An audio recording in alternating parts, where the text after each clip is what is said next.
ra'iisul wasaaraha xukuumadda federaalka Soomaaliya ayaa daahfuray qorshaha horumarinta korontada dalka. Faafahinta warkaas waxaa inoo haya wariyahayaga Iftaax Durdur. ra'iisul wasaaraha xukuumadda federaalka ee Soomaaliya Xamse Cabdi Barre ayaa maanta daahfuray qorshaha horumarinta korontada dalka oo qayb ka ah qorshaha xukuumadda ee tiirka horumarinta arrimaha bulshada.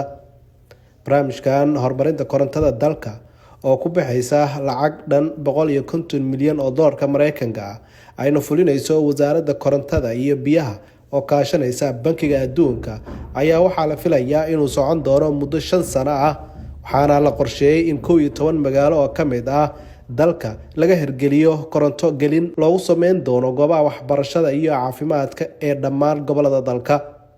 ra'iisul wasaare Xamse Cabdi Barre oo munaasabada daahfurka hadal kooban ka jeediyay ayaa sharaxaad dheer ka bixiyay korontada iyo muhiimadda nolosha ay u leedahay, isagoona sheegay in nolosha casriga ah ay korontadu saldhig u tahay oo aan la'aanteeda dhaqaale la hormarin karin, amni la sugi karin, waxbarasho iyo caafimaadna la tayeyn karin.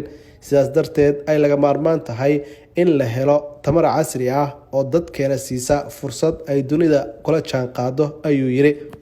korontadu waa beyska nolosha casriga ee bani aadamka hadda kaligeed, yani qof wax la qaban karo oo dhaqaaq oo la dhaqaajin karaa ma jiro haddii aan ayada aan la adeegsanin. marka inaynu maanta halkaa marayno waa mahad ilaahay, meel fiican baan maraynaa.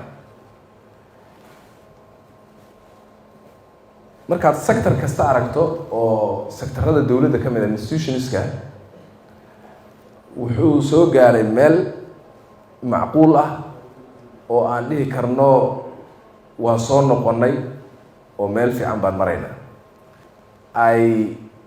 ama electricity ay sal base ugu tahay nolosha dhaqaalaha gaar ahaan, say base ugu tahay oo aan dhaqaalada la gaari karin, investment la samayn karin haddii aan la helin koronto dee macquul ah, at least sicirkeedu macquul yahay.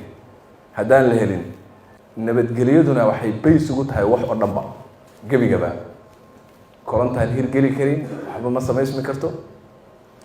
ilaa aan nabadgelyada meel saarno, korontada damdamta ah way iska soconaysaa, dam walacda ku jirta, walac dam runtii aan xal helin oo waddankan aan nabadgelyadiisa meel la saarin. marka waxaan rajaynayaa mashaariicdu way soconaysaa, gacanna waxaan ku wadaynaa haddii la yidhaahdo horumarinta iyo dhisidda dhaqaalaha iyo inaan reform samayno.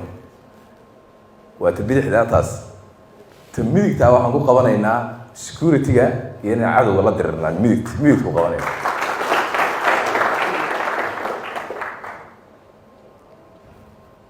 haddaydaan xataa kor u dhihi karin, hoos u dhaho oo dagaalka socdaha la taageero, meel la fadhiya ma joogto, dagaal baan ku jirnaa. waxaan rabnaa inaan kulligeen u istaagno inaan dalkeena difaacno, qarannimadeena difaacno, sharafteena difaacno, si wakti kooban inaan sidaan usoo noqono, adduunka usoo gaadhno oo mashaariicdan quruxda badani ay si fiican inoogu hirgasho. waxaan rabnaa inaan xorownan u baahanay.